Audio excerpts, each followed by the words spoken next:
Well, while I'm here having my coffee before I head out and take my walk, I figured I will kind of go over the things that I take out with me whenever I hunt mushrooms.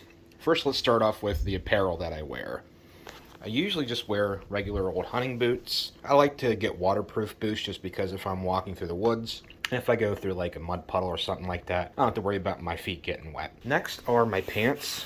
You can see that these are actually blue jeans, regular old blue jeans, but on the front is these patches of nylon that go all the way up to the thigh. And the nice thing about these nylon patches here, these are very briar resistant, so I can kind of traipse through some pretty thick brush and some pretty nasty brush and not get my legs all poked and scratched up and beat up and stuff like that. So, moving on, let's go over the absolute basics that I think you should take with you while you're going out on a mushroom hunting adventure, and then we'll kind of go a little bit deeper into the additional things that I bring. First and foremost, I think that you should always carry a knife on you. I like a fixed blade knife. I use this Morinif. I also carry my Gerber pocket knife with me just because I like the way this slices mushrooms.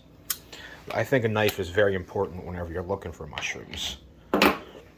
Next, you want to bring a decent amount of liquid. I'm going to fill this up, obviously, before I go, and I'll probably add some watering flavor to the water that I'll put in this just for a little extra kick. Caffeinated water flavor, of course.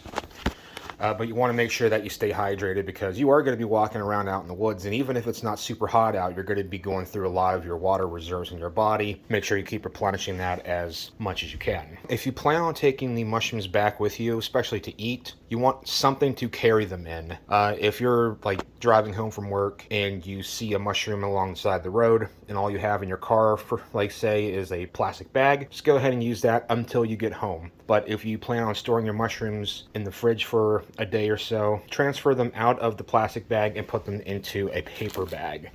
I just go to Walmart and they have these different size paper lunch bags. There's like 50 of them in a pack and they're like $2.50 each, so it's like $5 for like 100 bags. These are really, really handy to have, and I really recommend getting some paper bags. Especially, I like to take paper bags, especially for species that I'm not quite sure of the identification, so that way I can keep them kind of separated from everything else. But for whenever I go out and I actually hunt and forage, this is the bag that I prefer to have on me to take my mushrooms home in, because this is a nice mesh bag purposely made for hunting mushrooms. Mesh bags are nice because they help the mushrooms kind of breathe. You can hear my cat over there eating. That's fine. The mesh bags, keep your mushrooms like breathing. They don't trap moisture against them, and supposedly, I don't know how true this is, but mesh bags like these kind of let the mushrooms, if they're putting off any spores, to kind of go out through the holes in the bag and disperse throughout the forest while you're walking. I don't know how true that is, but there's a lot of other benefits to having the mesh alone apart from just the spore dispersal. So if you can, I recommend getting a mesh bag. If you don't want to spend the money on this was like $22, I think, this bag. If you don't want to spend the money on a specific mushroom hunting bag, just do what I got here. Go to Walmart, get a laundry bag. Mesh laundry wash bag. I think this was like $3. I like how on the front it says decorative items not included, and it's a bunch of bras and panties. But yeah, I don't think that this bag is going to be used for its intended purpose. But no, this is just a lightweight mesh bag that folds up relatively compactly, and it closes up, it zips up, so you don't have to worry about your mushrooms falling out if you're carrying them through the forest. And if you really want to go all in, spend the extra dollar and get a 4-compartment delicate mesh bag, which is basically just this thing hopped up on steroids in kind of like a duffel bag style, so you can kind of carry it like a duffel bag. Maybe that'll be a little more convenient for you, but the choice is yours. Your choice of bag is completely up to you. I just don't recommend plastic bags for long-term storage. And once again, decorative items not included. Oh darn. Next, I don't care where you're going, I highly recommend getting bug spray. I've had Lyme disease before. It was not fun. Bug spray not only propels Lyme disease causing ticks and malaria causing mosquitoes, but it just keeps like annoying little flies and stuff off of you while you're walking in the woods. It's not fun to be out there walking around and have bugs like flying your eyeballs or land in your ears or something like that. So I highly recommend bug spray. Any kind of bug spray will do. I like the 40% DEET just because that's what works best for me around here, so that's what I'll go with. This isn't completely necessary, but I do prefer to walk around the woods with earbuds in. Oh look, Rainbow's gonna jump up. You don't have to take this out because this is kind of insane right here. It's super, super cute, but it's incredibly insane. Yeah, so I don't recommend trying to walk out in the woods with this because you might drive the mushrooms away and they'll go into hiding because of this ferocious little critter right here. She's fine. But anyway, yeah, you can see over there stuff from the garden, some oatmeal. Oh, you want attention, huh? All right, let me give her some attention and then we'll resume. Oh God, she's crawling on me. Yeah, I don't recommend trying to walk out in the woods with something like this on your shoulders. It just might not go as you think it may. Although she is super cute, but she's absolutely insane. Alright, where were we? Oh yeah. I do recommend taking out earbuds, if only to keep the bugs out of your ears while you're walking, because for some reason they absolutely love trying to go in your ear canals. This not only provides music, I listen to ebooks while I'm out walking, and you can see these are very well used, but they do a really good job of keeping bugs out of my ear canals. If you want, you can take a camera out. You can just use your phone. That's what I did for years. Recently, I bought this camera specifically to take pictures of mushrooms, but that's totally optional. That's completely up to you. I do recommend at least having, like, if you're out in the woods, just find a stick and use that as like a walking stick. This is a collapsible trekking pole. Just got it at Walmart for like 11 bucks. The thing I like about using these is while you're walking, you can kind of do this in front of you, and that breaks down and like plows through any spider webs that you may walk into while you're walking. It's always handy to have some kind of mushroom field guide on hand. This is my favorite right here. This is a fantastic field guide.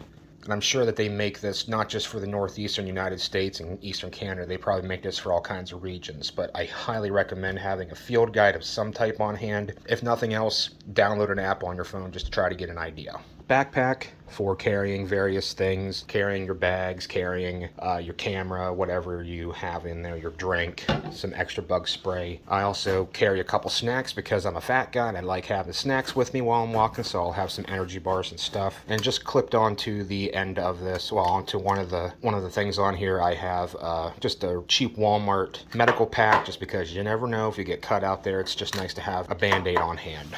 If you're collecting really small specimens for identification purposes, this is actually a really good way to keep them safe and separated while you're transporting them home. Get one of these compartmented trays. This one has all kinds of inserts that you can choose a different size that you want for these individual compartments, but that way you can keep them separated and you can pack something in here with them, like leaves or moss or something, and that way if you have a bunch of tiny little mushrooms in here, that'll kind of keep them in there and it won't be flopping around and break apart during transit.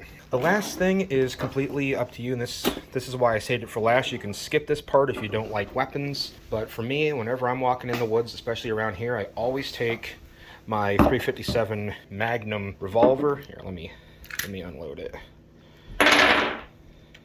I always take my 357 Magnum revolver just because over the past 10 years there have been quite a few bear attacks and deer attacks even. I hope I never have to use it. I probably won't ever have to, but I do carry this on my side like an open carry holster. I have my concealed carry permit, so there's nothing wrong. Like if my shirt covers it, I don't have to worry about that. I'm on state ground land. I don't have to worry about like breaking the law. Yeah, like I said, this is totally up to you though. You do not have to take this with you if it's not your thing. I completely understand. But me, since there's been so many bear attacks around here over the past 10, 15 years or so, I feel more comfortable carrying this out with me.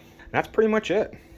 You don't have to take the old peppers and cucumbers and soda in the back. That's fine. But yeah, that's basically all that I take with me besides myself while I'm out walking in the woods. There you go. There's a little bit of a guide on what to think about while you're getting ready to prepare for a mushroom hunting adventure. Now that we're out in the actual woods, there's a couple things I wanted to add into this video. As you can see, my trekking pole is now extended to the length that is most comfortable for me, and not only is it, a walking stick, but like I said, it's really nice for just kind of waving in front of yourself while you're walking, just to knock down any spider webs that you may walk through and get in your face, and just not very pleasant to walk through a spider web, right? And another thing I want to clarify is, going back to my revolver, I do not take firearms with me if I'm walking in like a public park or if I'm walking in a highly populated area, just because out of respect for the people that might be around me, I don't want to freak them out.